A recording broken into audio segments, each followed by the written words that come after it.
Hello बच्चों, कैसे हैं आप सभी। देखिए अब चैप्टर में लास्ट के 2-3 पॉइंट ही बचे हैं, इसके बाद में तो अपना चैप्टर कंप्लीट है। लेकिन ये बहुत ज़्यादा इम्पोर्टेंट, देखो विद्युत धारा एक ऐसा पर्टिकुलर चैप्टर है जो कि हर एक कॉम्पिटिटिव एग्जाम के दृष्टिकोण से भी बहुत इम्पोर्टेंट है। ठीक है, ये आपके सेल्फ जनरल नॉलेज को भी बढ़ाता है। तो अपन ने अब तक की जो बातें पढ़ी उनमें से 50% तो जनरल नॉलेज का क्राइटेरिया था बच्चों, है ना, जिसे अपन बोलते हैं ना सामान्य विज्ञान। ठीक है, वो वाला पार्ट है बच्चों। और अभी भी आज जो अपन पढ़ेंगे वो भी सामान्य विज्ञान का ही एक पार्ट है। प्रतिरोधों का संयोजन 10वीं में पढ़ा है हमने। प्रतिरोधों का संयोजन याद आ रहा है, वो श्रेणी क्रम संयोजन, समांतर क्रम संयोजन पढ़ा है ना। तो हम वही पढ़ने वाले हैं। 2 तरीके के संयोजन अपन पढ़ेंगे, फिर उसे कॉम्प्लिकेट भी कर सकते हैं, लेकिन अभी देखिए। चलिए, तो प्रतिरोधों का संयोजन अंग्रेजी में बोलेंगे कॉम्बिनेशन ऑफ रेजिस्टर्स, या कॉम्बिनेशन ऑफ रेजिस्टेंस बोल दीजिए। Combination of resistances. ठीक है, सबसे पहला जो हम पढ़ने वाले हैं आज, जो हम डिस्कस करेंगे वो है श्रेणी क्रम संयोजन। श्रेणी क्रम संयोजन, प्रतिरोधों का श्रेणी क्रम संयोजन। इसे अंग्रेजी में बोलेंगे सीरीज कॉम्बिनेशन, या सीरीज कनेक्शन आप बोल दीजिए।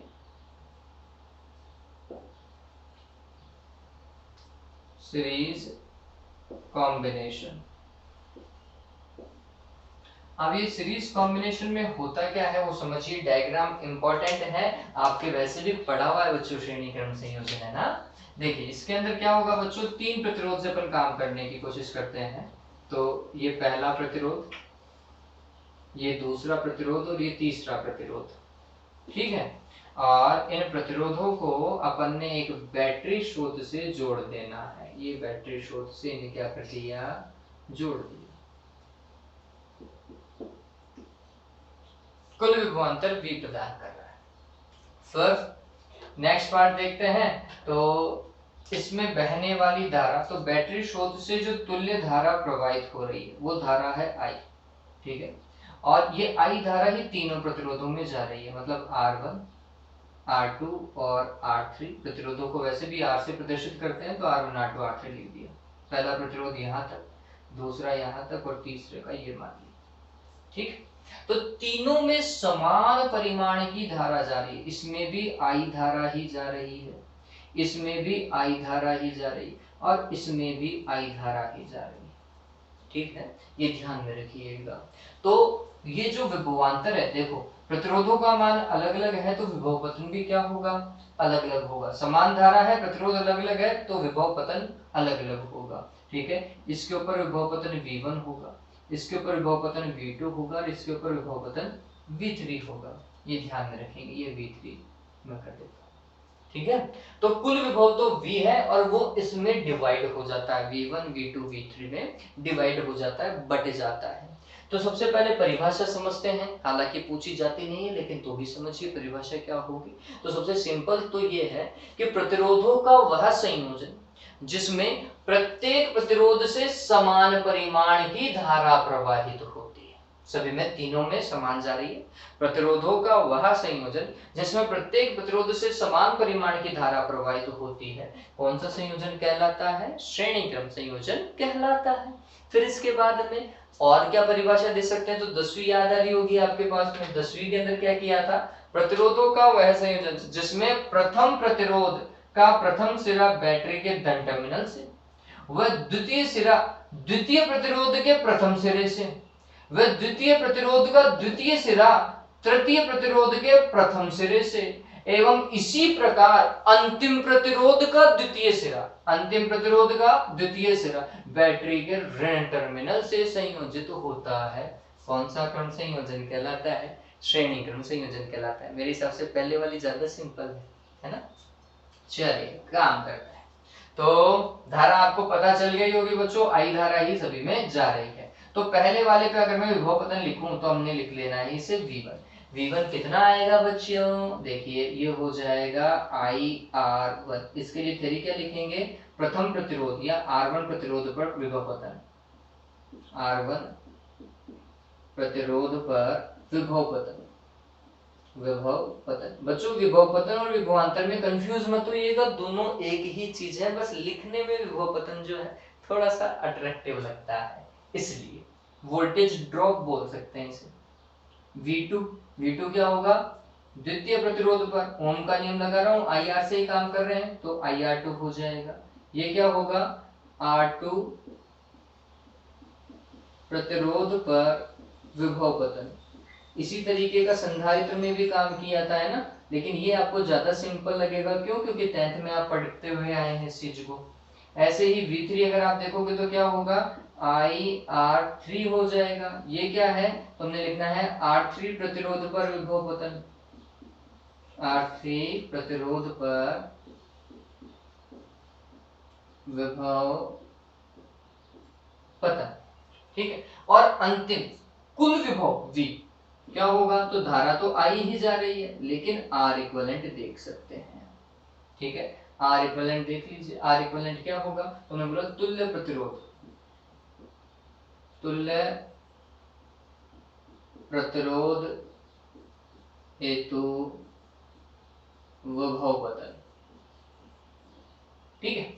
चलिए कॉन्सेप्ट क्या होता है श्रेणी क्रम में, मैंने लास्ट टाइम भी बताया था जब संधारित्र पढ़ रहे थे, चौथे चैप्टर में अपन ने किया है ये काम, ठीक, कि श्रेणी क्रम के अंदर तो V बराबर V1 plus V2 plus V3 किया था, याद रखिएगा। क्यों, क्योंकि यहाँ पर विभवांतर जो है वो बटता है, तो हमने लिखा है कि V is equals to V1 plus V2 plus V3, और लाइन लिख दीजिएगा श्रेणी क्रम संयोजन हेतु। क्या लाइन लिखेंगे, श्रेणी क्रम संयोजन हेतु, ठीक है। ये कॉन्सेप्ट चलेगा हमेशा। फिर V का मान कितना, I इंटू R इक्वलेंट, अभी अपन ने लिखा है इस चीज को। V1 का मान कितना, I इंटू R1, V2 का I इंटू R2, IR2, और ये हो जाएगा IR3, ठीक है। कॉमन ले क्या बच्चों, I को कॉमन ले लिया तो ये क्या हो जाएगा, R1 plus R2 plus R3 बराबर में क्या बच्चों, IR इक्वलेंट, I से I क्या हो जाएगा, कैंसिल, तो R equivalent is equal to क्या आ जाएगा, R1 plus R2 plus R3, पता चल गया क्या, इस तरीके से काम। ये तुल्य प्रतिरोध आ गया। तुल्य प्रतिरोध में क्या होता है, जुड़ जाते हैं, ये बात ध्यान रख लीजिएगा, है ना, आपको प्रतिरोध जोड़ने पड़ते हैं, तो ये बात ध्यान रखें। श्रेणी क्रम संयोजन में तुल्य प्रतिरोध संयोजित समस्त प्रतिरोधों के योग के तुल्य होता है, ठीक है। योग के तुल्य तो है, जोड़ना ही तो पड़ रहा है, तो बताओ प्रतिरोध बढ़ेगा या घटेगा, कुल प्रतिरोध बढ़ जाएगा बच्चों, जुड़ रहे हैं ना सीधे सीधे, तो कुल प्रतिरोध बढ़ जाता है, ये ध्यान रखिएगा। चलिए फिर इसके बाद में, ये तो है जब 3 प्रतिरोधी लगे हुए थे, यदि n प्रतिरोध लगे हुए हों, यदि स्मॉल n प्रतिरोध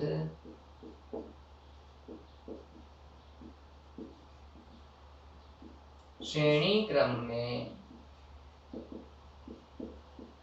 संयोजित हो, अगर स्मॉल n संयोजित होंगे तो R इक्विवेलेंट क्या हो जाएगा, R1 plus R2 plus R3 dot dot dot क्या R, ठीक। वापस से कंडीशन याद आ रही होगी, यदि सारे प्रतिरोध बराबर, वहां सारे संधारित्रों की धारिता बराबर थी, यदि समस्त प्रतिरोधों का परिमाण क्या हो, समान हो, ठीक है। सभी R के हैं ना, R1 भी R का है, R2 भी R का है, R3 भी R का है, ऐसा होगा।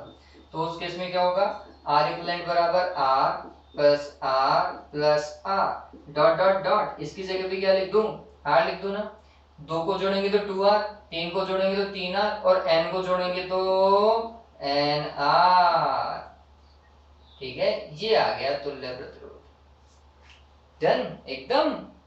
चलिए ये दिमाग में रखिएगा बच्चों, इंपॉर्टेंट पार्ट है हमारे लिए। ओके, अब इसके बाद में अगर आपको धारा का अनुपात पूछे श्रेणी क्रम संयोजन में, तो क्या होगा, तो धारा का अनुपात देखो, समस्त में धारा समान जा रही है, अगर धारा समान जा रही है तो मैं बोला पहली धारा I1, दूसरी धारा I2, तीसरी धारा I3, और इसका अनुपात देखोगे तो क्या आ जाएगा, सारी धाराएं बराबर थी तो आई अनुपात आई अनुपात आई, 1:1:1, ठीक है। विभवांतरों का अनुपात क्या होगा, मतलब V1 अनुपात V2 अनुपात V3 निकाला जाए तो V1 का मान देखो मैंने कितना लिखा है IR1, V2 का IR2 और इसका IR3। ये बहुत इंपॉर्टेंट है, न्यूमेरिकल में बहुत हेल्प करने वाली है ये चीजें बच्चों, ठीक है। तो आई तो कट गई, क्या हो जाएगा R1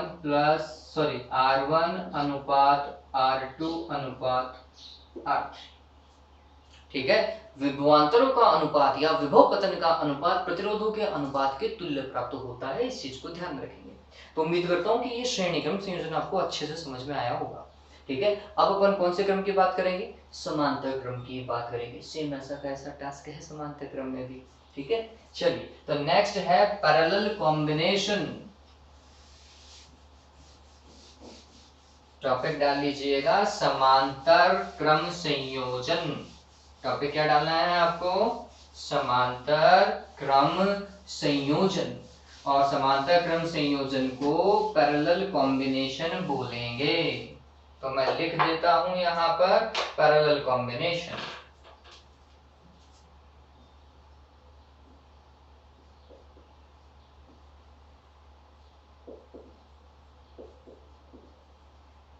पैरेलल कॉम्बिनेशन, देखिए पैरेलल कॉम्बिनेशन पता चल गया होगा डायग्राम कैसे बनने वाला है, उम्मीद कर रहा हूं ये ऐसा कुछ डायग्राम बनता है।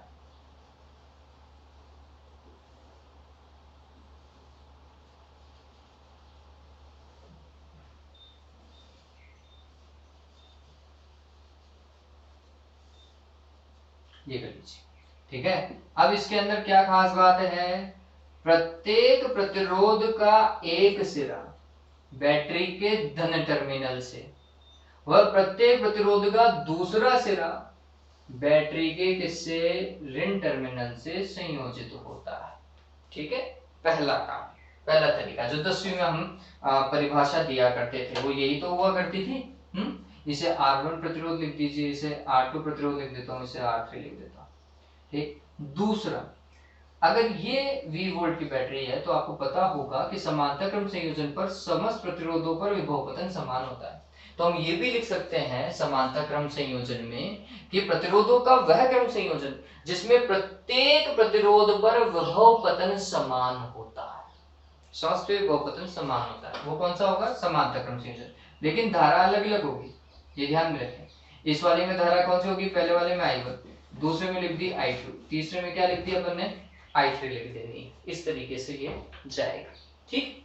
चलिए अब काम करते हैं बच्चों, थोड़ा लेवल बड़ा हो जाएगा लेकिन इजी है क्योंकि 10th में कर चुके हैं इस चीज को हम, ठीक है। तो हमारे लिए ज्यादा टफ तो है नहीं ये चीज, हम पहले ही काम कर चुके हैं। कुल धारा को I मान लीजिए, यहाँ पे धारा डिवाइड हो जाती है, बट जाती है। तो जब मैं इस वाले के लिए कॉन्सेप्ट उठाता हूँ तो मैं यहाँ पे लिखता हूँ V = I1R1, पहले प्रतिरोध के लिए I1R1। तो यहाँ से बट कौन सी रही थी, धारा बढ़ रही थी, तो I1 बराबर क्या हो जाएगा, V/R1 हो जाएगा क्या। चलिए इस वाले में देखो V बराबर I2R2, V बराबर I2R2, तो यहाँ पर क्या हो जाएगा, I2 बराबर क्या हो जाएगा, V/R2 होगा, नहीं होगा। चलिए फिर ये देखो V बराबर I3R3, ऐसा ही होगा इसके लिए, है ना। IR का कॉन्सेप्ट लगाएंगे तो फिर I3 बराबर क्या लिखोगे, V/R3 लिख सकते हैं, नहीं लिख सकते हैं। चलिए बट कौन रही है, धारा बट रही है, तो हमने क्या लिखा, समांतर क्रम संयोजन हेतु कॉन्सेप्ट किसका लेना है, हमें समांतर क्रम का लेना है। तो समांतर क्रम संयोजन हेतु, समांतर क्रम संयोजन हेतु क्या हो जाएगा बच्चों, परिणामी धारा I बराबर होना चाहिए I1 plus I2 plus I3, यही होना चाहिए। और मान वहां से रख सकते हैं, I1 का मान कितना लिखा था, V/R1 लिखा था, I2 का V/R2, इसका V/R3, ऐसा ही लिखना है, V/R1 plus V/R2 plus V/R3। और ये तुल्य धारा के लिए क्या लिखेंगे, V/R इक्वलेंट लिख लें क्या। चलिए V को क्या लिया जाएगा, कॉमन लिया जाएगा, पता चल गया होगा बच्चों, है ना, 10वीं में अपन ने ये काम किया है। चलिए, तो ये v बटा आर इक्वलेंट हो जाएगा ना, तो v से v क्या हो जाएगा, कैंसिल, 1/r इक्वलेंट बराबर क्या होगा, 1/r1 plus 1/r2 plus 1/r। अब बताओ इसमें प्रतिरोध बढ़ रहा है या घट रहा है, आंसर है घट रहा है, ये ध्यान में रखिएगा। फिर इसको लिखेंगे कैसे इस चीज को, तो हम बोलेंगे ये प्रतिरोध का व्युत्क्रम है, तुल्य प्रतिरोध का व्युत्क्रम क्या है, प्रत्येक प्रतिरोध के व्युत्क्रम के योग के तुल्य होता। ध्यान रखिएगा कि समांतर क्रम संयोजन में तुल्य प्रतिरोध का व्युत्क्रम प्रत्येक संयोजित प्रतिरोध के व्युत्क्रम के योग के तुल्य होता है। इस तरीके से काम करना है, बात समझ में आई। और प्रतिरोध कम हो जाएगा तुल्य। आपको अगर मैं एक क्वेश्चन पूछूं कि हमारे घरों में जो संयोजन लगा हुआ है, पंखे बल्ब ये जो लगे हुए हैं, ये कौन से क्रम संयोजन में है, आंसर है बच्चों समांतर क्रम संयोजन में। हमारे घरों का जो संयोजन है वो कौन सा है, समांतर क्रम संयोजन है, ध्यान में रखिएगा। आप देखोगे तो हमारे जितने भी इक्विपमेंट है ना, उनको अगर आप रेटिंग पढ़ोगे ना तो 220 वोल्ट लिखा हुआ आएगा सभी के अंदर, input supply 220 volt, input supply की बात कर रहे हैं। चलिए, तो समान विभव के ऊपर काम कर रहे हैं, समान विभवांतर के मध्य काम कर रहे हैं। ऑलराइट, अब इसके बाद में नेक्स्ट पार्ट देखते हैं कि n प्रतिरोध संयोजित हो, तो n प्रतिरोध संयोजित होंगे तो क्या होगा, R इक्विवेलेंट बराबर क्या होगा, 1/r1 plus 1/r2 plus 1/r3 dot dot dot 1/rn, यही होगा n प्रतिरोधों के लिए। फिर n प्रतिरोध के बाद में अपन क्या करें, यदि समस्त प्रतिरोध समान परिमाण के तो क्या हो जाएगा, 1/r plus 1/r plus 1/r dot dot dot 1/r। ये याद होगा, अपन ने c के लिए भी इसी तरीके का किया था। चलिए, 2 को जोड़ेंगे तो 2/r, 3 को जोड़ेंगे तो 3/r और n को जोड़ेंगे तो n/r, तो ये हो जाएगा n/r। ठीक है, चलो ये 1/r equivalent is equals to n/r, तो फिर R equivalent is equals to क्या हो जाएगा, R डिवाइडेड बाय n, होगा नहीं होगा। चलिए ठीक है, तो उम्मीद करता हूँ ये चीज आपको समझ में आई होगी, बहुत इजी सी है बच्चों, है ना। तो इसमें धारा का अनुपात देखोगे तो क्या आएगा, प्रतिरोधों के व्युत्क्रमों के अनुपात के बराबर आएगा। वोल्टाओं का अनुपात क्या आएगा, समान वोल्टा है तो फिर 1:1:1 आएगा, है ना। ये ध्यान में रखिएगा, ये सिंपल सा बात था जो मैंने आपको बता दिया है। और अपन तर्क के पर्पज से इस चीज को और कॉम्प्लिकेटेड रूप में पढ़ेंगे, अभी तो खैर इतना कर दो आज के वीडियो में।